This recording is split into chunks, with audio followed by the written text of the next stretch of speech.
और एक पुरुष एंकर मुझसे बोला, बताइए ना कैसा था। नहीं, आपसे वॉट अबाउटरी पूछूं नहीं है। फिर आप कहेंगे कि नहीं, अच्छा वॉट पहले ऐसा अबाउटरी होता नहीं था। है। मैं भी पूछ सकती हूँ सिद्धि जी, क्या हुआ जब आप जेल में थे? एक लेकिन मैं आपको यहाँ ये कहना चाहूंगा कि मैं आप आपको अगर आप पर्सनल कटाक्ष करते हैं तो अपने लिए भी तैयार रहिए। हाँ बिल्कुल, मैं तैयार हूँ। नमस्कार, बहुत स्वागत है आप सभी का प्यारा भारत पर।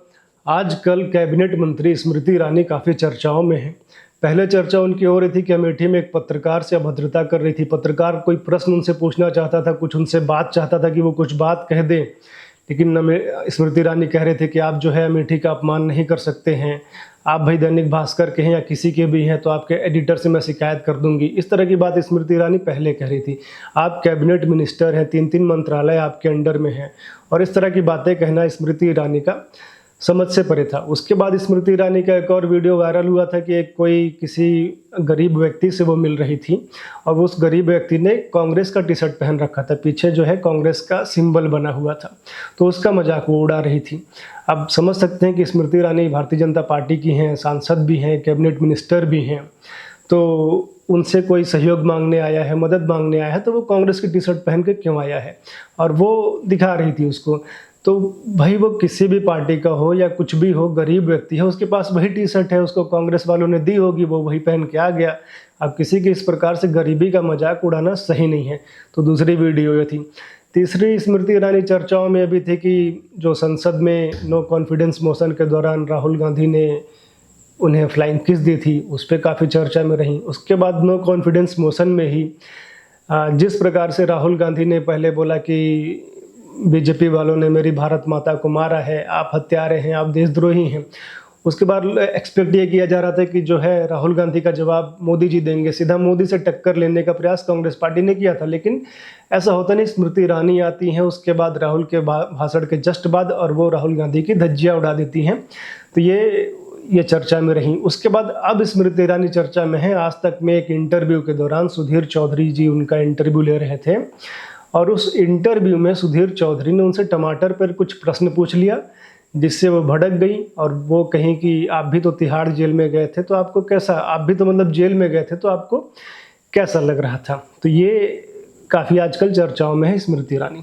तो सबसे पहले बात करेंगे उसी इंटरव्यू की कि उस इंटरव्यू में ऐसा हुआ क्या कि स्मृति ईरानी इतना भड़क गई, क्योंकि आजकल गुस्से में काफ़ी समय से देखी जा रही हैं। तो ऐसा नहीं है कि जैसा बताया जा रहा है, जैसा मैं भी कह रहा हूँ कि टमाटर पूछने के प्रश्न पे वो भड़क गई, ऐसी बात नहीं है। वो पहले से ही किसी बात पे उखड़ी हुई थी, किसी बात पे भड़की हुई थी। इसी वीडियो में एक बात आती है कि सुधीर चौधरी उनसे पूछते हैं कि जब राहुल गांधी ने जब फ्लाइंग किस दी उस पर बताइए कि क्या हुआ था, या मैं, सुधीर चौधरी बोल रहे हैं कि मैंने जो वीडियो देखी थी ऐसा कुछ तो नहीं दिखा मुझे। तो स्मृति ईरानी जी कहती हैं कि आपने वीडियो देखी है और मैं वहाँ पर थी। और फिर स्मृति ईरानी जी कहती हैं कि उसने जो है इस प्रकार से अभद्रता की राहुल गांधी ने, और एक अब जो है पुरुष एंकर उस पर हंस हंस के इस तरह की बातें पूछ रहा है।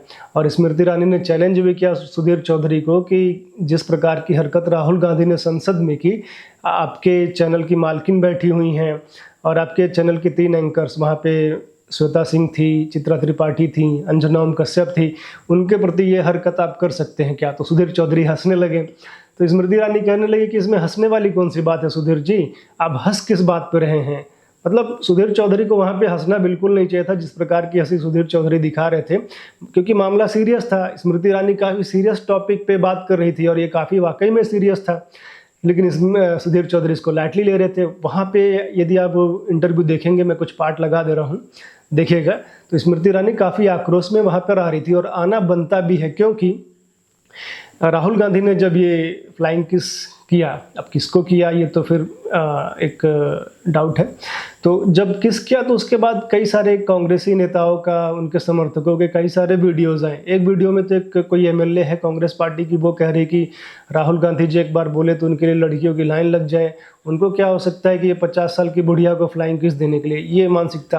कुछ इसी प्रकार का जब बृजभूषण शरण सिंह का ये जो पूरा मामला चल रहा था, तो बृजभूषण शरण सिंह जी ने अयोध्या में एक सभा की थी, तो उसमें भी जो उनके समर्थक आए थे, जो कार्यकर्ता आए थे, तो बृजभूषण शरण सिंह के समर्थन में इस तरह की बातें कर रही थी कि हम लोग मर गए थे क्या, हम लोग नहीं हैं क्या, मतलब इसी तरह की बातें कि भाई लाइन लग जाएगी। तो इस तरह की ये जो मानसिकता है, ये जो महिलाएं ही सपोर्ट करें इस तरह के गलत काम को कि तो फिर जो है वो एक मानसिकता से लड़ना, और स्मृति ईरानी जी इसके विरुद्ध यदि लड़ रही हैं, एक माइंडसेट चेंज करने में, एक मानसिकता चेंज करने में एक बड़ा समय लगता है। क्योंकि यदि कोई महिला एंकर या फिर कोई महिला मिनिस्टर, महिला सांसद कोई इस तरह की हरकत संसद में करती तो उसकी तो बड़ी छिछला दिल्लेदर होती कि फ्लाइंग किस दे रही है, कैसा इसका चरित्र है, इस तरह की बातें। तो एक तरह से पुरुषवादी सोच जो वो लगातार महिलावादी सोच, पुरुष वर्सेस महिला, स्मृति ईरानी जी काफ़ी समय से उखड़ी हुई थी। उसके बाद वीडियो में आगे बढ़ते हैं उस इंटरव्यू में, तो फिर उसके बाद जो है, अच्छा एक बात और यहाँ पे कर लें, जो राहुल गांधी की बात है। तो राहुल गांधी ऐसा तो नहीं है कि दूध के धुले हुए हैं, उन्होंने भी एक बार तो मोदी जी को हक करने चले गए थे, फिर आंख भी मारी थी, और जो प्रियंका गांधी को नहीं छोड़े तो वो कुछ भी हरकत कर सकते हैं। यदि इस तरह की हरकत उन्होंने की कि एक कैबिनेट मिनिस्टर को फ्लाइंग किस देने का आप इस तरह से दुस्साहस कर रहे हैं, तो एक बड़ी बात थी स्मृति ईरानी के लिए। एक उनका इशू था, आत्मसम्मान पे ठेस पहुंची थी कि आप संसद को उस पार से इस तरह के अभद्रता कर रहे हैं, तो उनका गुस्सा वहाँ पे जायज़ था। लेकिन बात उसकी आगे बढ़ती है। बात जब उसके आगे बढ़ती है तो इंटरव्यू में आगे चल के सुधीर चौधरी कहते हैं कि लोकसभा का चुनाव आने वाला है, पास में है, तो जाएंगे जब भी तो एक जनता ये प्रश्न पूछेगी महंगाई को लेके। तो स्मृति ईरानी जी आंकड़े देने लगी कि आप, चूँकि उन्होंने कहा कि सुधीर चौधरी जी आप तो रिसर्च में विश्वास करते हैं, तो ये बताइए इस समय कितने आंकड़े थे इस समय, मतलब वो आंकड़े गिराने लगी कि हमारे समय में बेहतर है, महंगाई उतनी बढ़ी नहीं है। तब सुधीर चौधरी पूछते हैं कि टमाटर 250 रुपया 300 रुपया किलो हो गए थे, तो क्या आपके घर में भी चर्चा होती थी इस प्रकार से टमाटर को लेके? तो वहीं पे स्मृति ईरानी उखड़ जाती हैं और कहती हैं कि आप भी तो गए थे जेल, तो क्या मैं पूछूं कि आपको कैसा लगा था? यहाँ पर ये जो स्मृति ईरानी ने किया, ये मैं मानता हूँ कि पूरी तरह से गलत था।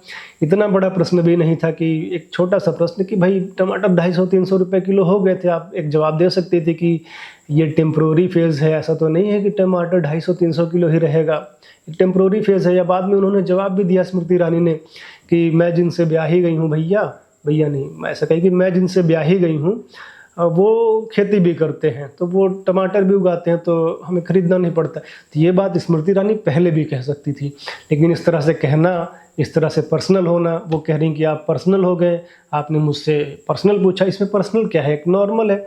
वो कहें कि भाई मैं कैबिनेट मिनिस्टर हूँ या जो भी हूँ, तो मेरे घर में क्या होता है ये सबके लिए जानने के लिए, तो इसमें कौन सी पर्सनल बात पूछ ली? टमाटर की तो बात पूछी। जो आप कह रही हैं कि मेरे पति जो हैं वो खेती करते हैं, तो आप बात पहले भी बता सकती थी, लेकिन आपने इसे पर्सनल लेके और सुधीर चौधरी को जिस प्रकार से वहाँ पे अपमानित किया वो सही नहीं था। उसके बाद सुधीर चौधरी भी फिर मामले को हैंडल करने का प्रयास स्मृति ईरानी उसके बाद करती हैं कि ये मेरे बॉस भी रहे हैं, क्योंकि स्मृति ईरानी स्ट्रिंजर का भी काम की हैं, जैसे पत्रकार लोग जो होते हैं टेम्प्रोरी रूप में काम करते हैं स्ट्रिंजर के रूप में, तो स्मृति ईरानी ने वो भी किया है जी न्यूज़ के लिए, और बॉस उनके उस समय सुधीर चौधरी ही थे। तो इस बात को ठंडा करने का प्रयास किया कि कह दिया मैंने। तो सुधीर चौधरी ने कहा कि आपने जब कुछ कहा है तो आपको भी तैयार रहना चाहिए इस तरह के पर्सनल अटैक के लिए, क्योंकि सुधीर चौधरी ने पर्सनल अटैक नहीं किया था, एक नॉर्मल प्रश्न था, लेकिन वो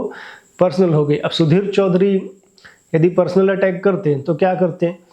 स्मृति ईरानी तो बहुत कह रही है ना कि भाई इस तरह से कैसे फ्लाइंग किस दे सकते हैं, ये तो भारत की संस्कृति नहीं है। ठीक है, सही बात है, गलत बात है कि भाई वो उनका वर्क प्लेस है, वहाँ पे वो काम करती हैं। राहुल गांधी अभद्रता उन्होंने की, लेकिन भारत की संस्कृति तो यह भी नहीं है कि अपने सहेली के पति पे लाइन मारा जाए फिर उससे ही विवाह कर लिया जाए, ये भी तो भारत की संस्कृति नहीं है। सुधीर चौधरी इस बात को उठाते तब उनको समझ में आता है कि पर्सनल अटैक क्या होता है। भाई सुधीर चौधरी का जो इतिहास है वो है, तो स्मृति ईरानी का भी तो इतिहास है।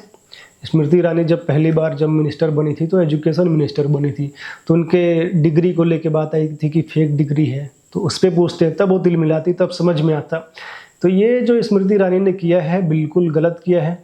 और स्मृति ईरानी जो है क्यों इतना डिफेंसिव हो जा रही हैं, क्यों इतना एग्रेसिव हो जा रही हैं परिवार को लेके, तो यही बात है कि जिस प्रकार से उन्होंने शादी की अपने सहेली के पति के साथ, तो इस पे लेके कई बार पब्लिक में आता है कि गलत किया, मतलब एक मोरालिटी की जहाँ तक बात आती है तो यहाँ पे एक डिफेंसिव होना होगा स्मृति ईरानी को। दूसरा, इनकी जो पुत्री है स्मृति ईरानी को, उन्होंने एक रेस्टोरेंट खोला हुआ है गोवा में, तो उसके भी अनियमितता की बात आई थी, लाइसेंस वगैरह का कुछ मैटर आया था। जो विपक्षी मीडिया है पूरा उनके पीछे पड़ा, लेकिन कुछ निकला नहीं। निकला क्यों नहीं? क्योंकि कागजी कार्रवाई एकदम परफेक्ट थी, उसमें कहीं से कुछ कमी नहीं निकाली जा सकी। ठीक वैसे ही जैसे प्रियंका गांधी ने यस बैंक के फाउंडर राणा कपूर को 2 करोड़ की पेंटिंग बेची थी। अब प्रियंका गांधी कौन सी राजा रवि वर्मा है कि उनकी पेंटिंग्स 2 करोड़ में बिक रही हैं, लेकिन बिकी और उसके एवज में उनको कुछ राणा कपूर को दिया। लेकिन कागज पे आप ढूंढने जाएंगे, फॉर्मेलिटी में देखने जाएंगे तो भाई राणा कपूर ने 2 करोड़ दिया उसका पेंटिंग का, क्या उसमें निकलेगा? तो ठीक उसी प्रकार का कागजी कार्रवाई पूरी इनकी कंप्लीट थी, तो उसमें कुछ निकला नहीं, लेकिन समझ में आ जाता है कि कुछ ना कुछ गड़बड़ी है। तो इस बात को लेके जो है स्मृति ईरानी डिफेंसिव हो जाती हैं, और जो भी कारण हो कि अच्छा डिफेंस वो दिखाना नहीं चाहती हैं तो डिफेंस को एग्रेशन में कन्वर्ट करती हैं और एग्रेसिव हो जाती हैं। अब क्या बात है, क्यों इतना एग्रेसिव हो रही हैं, ये समझ से परे है। क्योंकि पहली बार वो बनी शिक्षा मंत्री, फिर बाद में उनको इंफॉर्मेशन ब्रॉडकास्टिंग मिनिस्ट्री भी दी गई। अब 3 मंत्रालय उनके अंडर में हैं, कपड़ा मंत्रालय है उनके अंदर में, महिला और बाल विकास मंत्रालय है, अल्पसंख्यक मंत्रालय है उनके अंडर में। तो क्या मतलब फ्रस्ट्रेट हो रही हैं कि उनका जो दायित्व है, उनका जो कद है पार्टी में नहीं बढ़ रहा है, या जो भी हो। क्योंकि सुषमा स्वराज भी एक लीडर थी भारतीय जनता पार्टी की और महिला थी, काफ़ी ऊंचे पद तक वो गई, काफ़ी सम्मानित रहीं वो, लेकिन ह्यूमिलिटी उनमें हमेशा रही। सुषमा स्वराज हो, काफ़ी ह्यूमिलिटी थी, लेकिन स्मृति ईरानी में वो ह्यूमिलिटी नहीं है। बात वो ठीक कह रही हैं, बात सही है कि सुधीर चौधरी हैं जेल में रहे थे 1 महीना, बात ठीक है, बात सत्य है, लेकिन ऐसे थोड़ी ना कहा जाता है। पर्सनल चीज़ें जो हैं इस तरह से कहने पे बुरा लगता है। बात तो ये भी ठीक है कि उन्होंने अपनी सहेली के पति से विवाह किया, लेकिन अब सुधीर चौधरी वही कह देते तो क्या रह जाता। लेकिन उन्होंने मर्यादा रखी, तो एक मर्यादा होती है। वो स्मृति ईरानी पता नहीं क्या सोचती हैं कि भाई जो सही है मैं बोलूँगी तो फिर आपको भी तो लोग फिर बोलेंगे ना। वही सुधीर चौधरी ने कहा कि यदि आप पर्सनल अटैक करेंगे तो फिर आप भी तैयार रहिए। तो बोली कि मैं तैयार हूँ सुनने के लिए, लेकिन जब बोलते तो समझ में आता है। एक भैया मिनिस्टर हैं, अब सुधीर चौधरी भी काफ़ी समय से पत्रकारिता में है, और एक बात यहाँ पर यह भी नोटिस करने वाली है कि जो पत्रकार हैं उनको भी अब इन सब चीज़ों को समझना पड़ेगा कि अपना दामन बिल्कुल पाक साफ रखना पड़ेगा। क्योंकि आपका इतिहास दागदार है तो उस तरह का जो रिस्पेक्ट है, सम्मान है, मिलना कठिन हो जाएगा। कोई भी आके इस तरह से बोल के चला जाएगा। आपकी क्या राय है? आप लोग इस पे क्या कहना चाहेंगे कि स्मृति ईरानी ने सही किया या गलत किया, या सुधीर चौधरी ने क्या किया, सही किया या गलत किया? एक बार आप लोग कमेंट अवश्य कीजिए। चैनल में पहली बार आए हैं तो सब्सक्राइब कर लीजिए, लाइक कर दीजिए, वीडियो को अच्छा लगा तो शेयर कर दीजिए और ज्वाइन भी कर लीजिए। आप लोग जुड़े रहिए, देखते रहिए प्यारा भारत। धन्यवाद, नमस्कार।